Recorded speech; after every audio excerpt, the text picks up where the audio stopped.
Sir, திரு சிவாஜி கணேசனோட இவ்வளவு அனுபவங்கள் நடந்திருக்கு. How is it with MGR?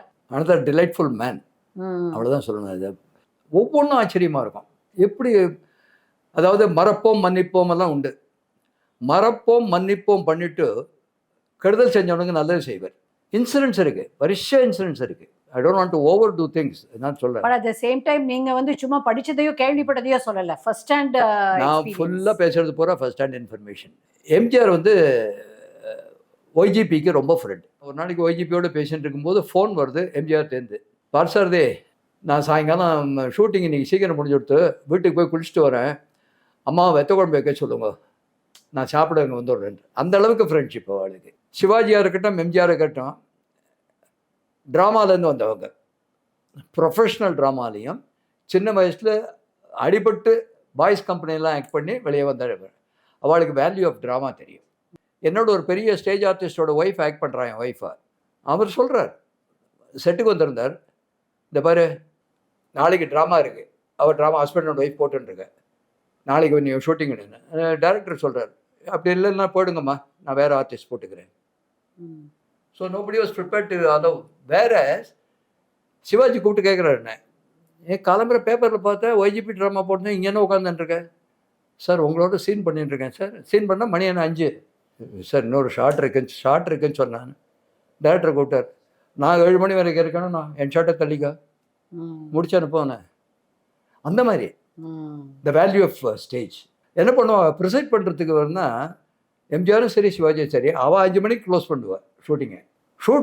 Close பண்ணிவிட்டு வீட்டில் போய் குளிச்சுட்டு, இவர் ஜானகி, இவர் கமலா, அவங்க மிஸ்ஸஸ் ஆயிடுச்சுட்டு on the dot 6:15 they will be in theatre. நாங்கள் 6:45 தான் ஆரம்பிப்போம். எம்ஜிஆர் வந்து அங்கே உட்காந்துடுவார், நிறையா கூட்டம் சொல்லி. இவர் நேரம் கிரீன் ரூமுக்கு வந்துடுவார். ஏன்டா என்ன மேக்கப் போட்டுக்கல, என்ன அர்த்தம் அடிச்சுட்டு இருக்கீங்க? இல்லை சார் ஒன்றும் இது, அவ்வளோ கான்ஃபிடன்ஸ் அவனுக்கு.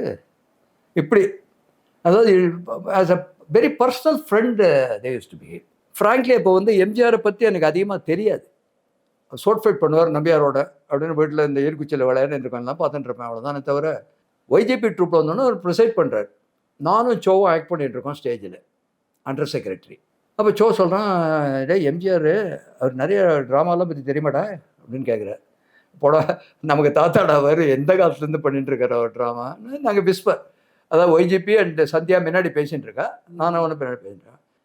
ட்ராமா முடிஞ்சதும்மா இவர் வந்து எல்லாரையும் மீட் பண்ணார், எல்லோரும் கூப்பிட்டு தட்டி கொடுத்தார். நான் வந்து எனக்கு தாடி, அதனால் வந்து தேங்காய் எண்ணெய் போட்டு சுரண்டணும். அண்ணாமலை மன்றத்தில் வாஷ் பேசினில் சுரண்டின்னு இருக்கேன் நான்.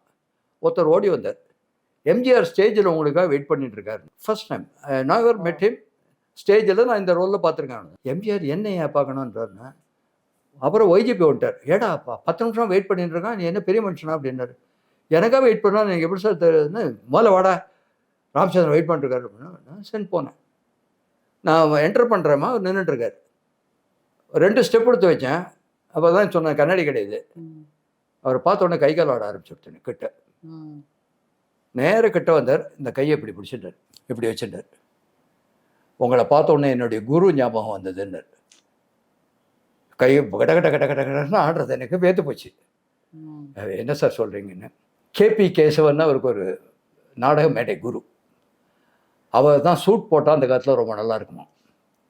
நீங்கள் இன்றைக்கி சூட்டில் வந்தபோது எனக்கு அவர் ஞாபகம் வந்தது, அதனால் உங்களை பர்சனலாக பார்த்து வாழ்த்தணும்னு வந்தேன் தம்பின்னு. சூப்பர். கண்ணில் பல கஞ்சாலும் சொல்கிறச்சே கூட கேட்ட எமோஷனல். அப்படி ஒரு, அதாவது ஹியூமன் டெண்டன்சி. நான் பெரியமோன்னு நினைச்சனமோ கிடையவே கிடையாது. அன்னிலேருந்து ஐ பிகம் இஸ் ஃபேன். அவ்வளோதான், பைத்தியம் முடிச்சு போச்சு. எம்ஜிஆர். ஃப்ளைட்டில் போயின்னு இருக்கோம்மா, பெங்களூர் போகிறேன், ஆஃபீஸ் விஷயமாக போயிட்டுருக்கேன். நான் திடீர்னு நான் ஒரு எப்போவுமே ஃப்ளைட்டில் ஏறினா ஒரு புக் எடுத்துருவேன், ஜேம்ஸ் ஹேட்லி சேஸ் புக் போய் ரொம்ப பிடிக்கும். அது மெட்ராஸ் ஏர்போர்ட்லேருந்து பெங்களூர் ஏர்போர்ட்டுக்குள்ளே முடிச்சிடுவேன். கிடுன்னு நான் ஆரம்பிச்சிட்டேன். ஏறி உட்காந்து ஏரோ ஃப்ளைட்டு 5th ரோவில் உட்காந்துட்டுருக்கேன். திடீர்னு பக்கத்துலேருந்து ஒருத்தர் தட்டி, நான் உங்கள் ரசிகன், என் பேர் நாராயணன் நம்பியார் அப்படின்னார். பார்த்தா எம்என் நம்பியார் உட்காந்துருக்கேன். சார் வணக்கம் சார், என்ன ஷூட்டிங்கா அப்படின்னார். இல்லை சார் ஆஃபீஸ் ஷூட்டிங். நம்பியார் மாதிரி ஒரு ஹியூமரஸ் மேன் நீங்கள் பார்க்கவே முடியாது. ஜோக் வச்சுட்டு அவர் அந்த பக்கம் திரும்பி விடுவார், நம்ம சிரிச்சுட்டு இருப்போம், கெட்ட பேர் நமக்கு வந்துடும். அந்த மாதிரி ஒரு ஆள். அவர் வில்லனுக்கும் அவருக்கும் சம்மந்தமே கிடையாது. Such a beautiful human being. அதுக்காக தான் சொன்னேன், இந்த கோல்டன் பீரியட்னு சொன்னது one of the reasons. I met so many good people, so many interesting people. Nambiar சொன்னார், ஸ்ரீதர் படத்துக்காக உரிமை குரலுக்கு போகிறோம், மைசூர்லேயே எங்கேயோ ஷூட்டிங், பெங்களூர் போயிட்டு போகிறோம். நான் படிக்க ஆரம்பிச்சிட்டேன். இவர் வந்தார், நேரம் கிட்டுக்கிட்டுன்னு போய் ஃபஸ்ட் ரோவில் உட்காந்துட்டார். உட்காந்தோடனே ஒரு ஆள் வந்தான், பக்கத்தில் ஒரு 20 பேப்பர்ஸ் கொண்டு வந்து பக்கத்து சீட்டில் போட்டான். போட்டு போயிட்டு இறங்கிட்டார். உத்தரம் கிடையாது, 2 seat was reserve for first 2 seat. So அவர் பாட்டுக்கு எடுத்து படிக்க ஆரம்பிச்சிட்டார். எனக்கு நல்லாவே தெரியும் ஸ்டேஜில் பண்ணுறதுனால, he was already well known to me. But இப்போ போய் அவர் படிச்சுட்டு இருக்காரு. இந்த சமயத்தில் இந்த இது பொலிட்டிக்கல் சேஞ்ச் வேறு வருதுன்னா கிட்டே போகல. நம்பியார் வந்து என்ன இறங்கலையா அப்படின்னு போனோன்னா, நான் சொன்னேன் 2 பக்கம் தான் இருக்குது, கிளைமேக்ஸை முடிச்சுட்டு இறங்குறேன், நான் ஹேண்ட்பேக் தான். சரி அப்படின்ட்டு என்ன பண்ணார், அப்போ நான் வரேன்ட்டு கிளம்பி போயிட்டேன். இந்த லாஸ்ட் 2 பக்கம் முடிக்கிறதுக்காக இருந்தேன், திடீர்னு பக்கத்தில் ஒரு ஷேடோ, நான் ராமச்சந்திரன் வந்திருக்கேன் அப்படின்னு பக்குன்னு தூக்கி வரை போயிட்டேன். இதே ஃப்ளைட்டில் வர என்கிட்ட வந்து பேசல. ஏன் என்ன பதில் சொல்கிறதுன்னா, இல்லை அப்படின்னா, நான் அரசியலில் வந்துட்டேன்னு விட்டுறீங்களா என்ன? ஐயோ சார், அதெல்லாம் திங்கே பண்ணல சார், என்னை பொறுத்த வரைக்கும் நீங்கள் நடிகர் தான் எங்களுக்கெல்லாம். சரி என்ன பண்ணுறீங்க, என்ன ஆஃபீஸ் விஷயமா? நான் ஆஃபீஸில் என்ன பண்ணுறேன்னு ஒரு 50 செகண்ட்ஸ் இருக்கும், அதுக்குள்ளே புரிஞ்சுட்டேன். என்ன பண்ணுவீங்க, டீலர்ஸ் பார்ப்பீங்க. டீலர்ஸ் எங்கே பார்ப்பீங்க? Brigade road. ஓ அங்கே வருவீங்களா? எத்தனை மணிக்கு வருவீங்க? 8 o'clock. பக்கத்தில் ஈஸ்ட் வெஸ்ட்னு ஒரு ஹோட்டல் இருக்குது, கேஆர் விஜயா ஹோட்டல். நான் அங்கே தான் தங்கியிருக்கேன், ராத்திரி சாப்பிட வந்துருங்க. Can you beat it? My God, என்னது இது, சம்பந்தம் இல்லாத ஒரு டாப் கிளாஸ் நம்பர் 1. எனக்கு கட்டாயம் வர சார் அப்படின்ட்டேன். இறங்குறேம்மா, கையை கோத்துட்டார்.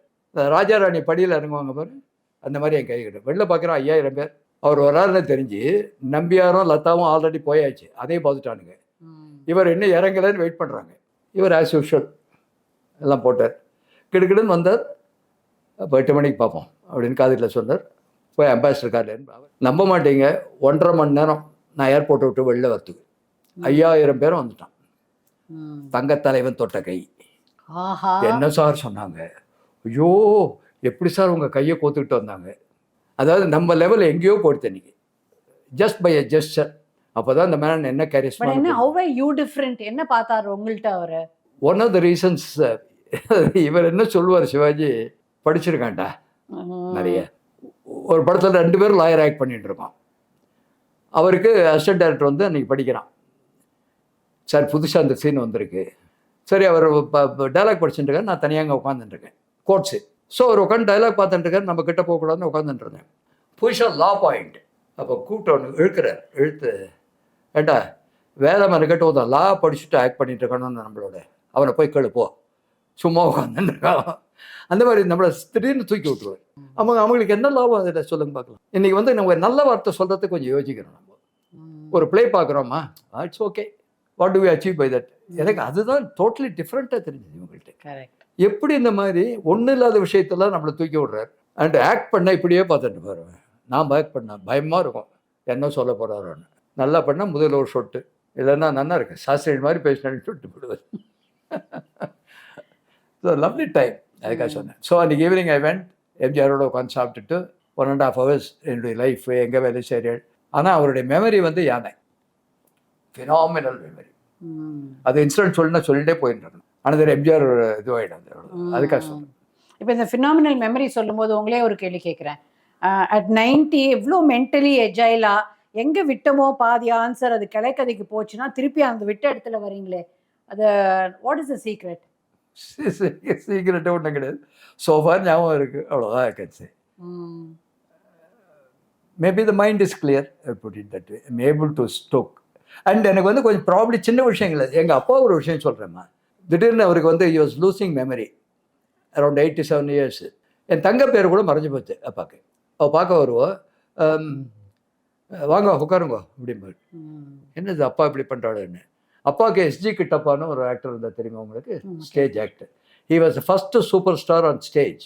ஸோ அவர் வந்து ரொம்ப ஃப்ரெண்டு இருக்குது அப்பாவுக்கு. அவருடைய சாங்கெல்லாம் இன்றைக்கி டிஆர் மகாலிங்கம் பண்ணது பூரா கிட்டப்பா சாங்ஸ் தான். அதுக்கப்புறம் ஹி வாஸ் கால் தி கிட்டப்பாஸ் மறுபிறவின்னு தான் சொல்லுவாள் மகாலிங்கம். அவருடைய கேசட் ஒன்று பார்த்தேன், சுச்சு அப்பாவுக்கு பிடிக்குமேன்னு சொல்லி அந்த கேசட்டுக்கிட்ட ஒருத்தருமே வரல. சங்கராகல்ல பார்த்துட்டு இருக்கேன், பாக்கி எல்லாம் பாலமுரளி கிருஷ்ணா பக்கத்தில் இருக்க டிஎம்எஸ் இருக்கு கூட்டம். ஒரே ஒரு கேசட் கிடைக்க ஒருத்தருக்கிட்ட வரல. நான் தான் போய் எடுத்தேன்.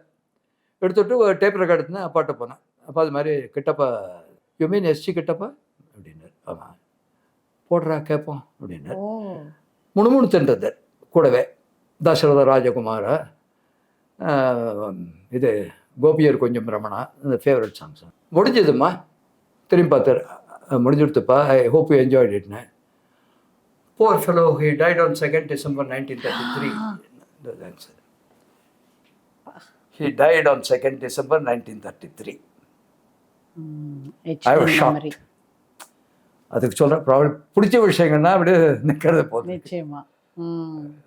கட்டாயமா நிறைய பேர் கூட ஷேர் பண்ணுங்க அண்ட் சப்ஸ்கிரைப் பண்ணுங்க. அப்பதான் பூர்ண சக்தி வீடியோஸை மிஸ் பண்ணாம பார்க்க முடியும்.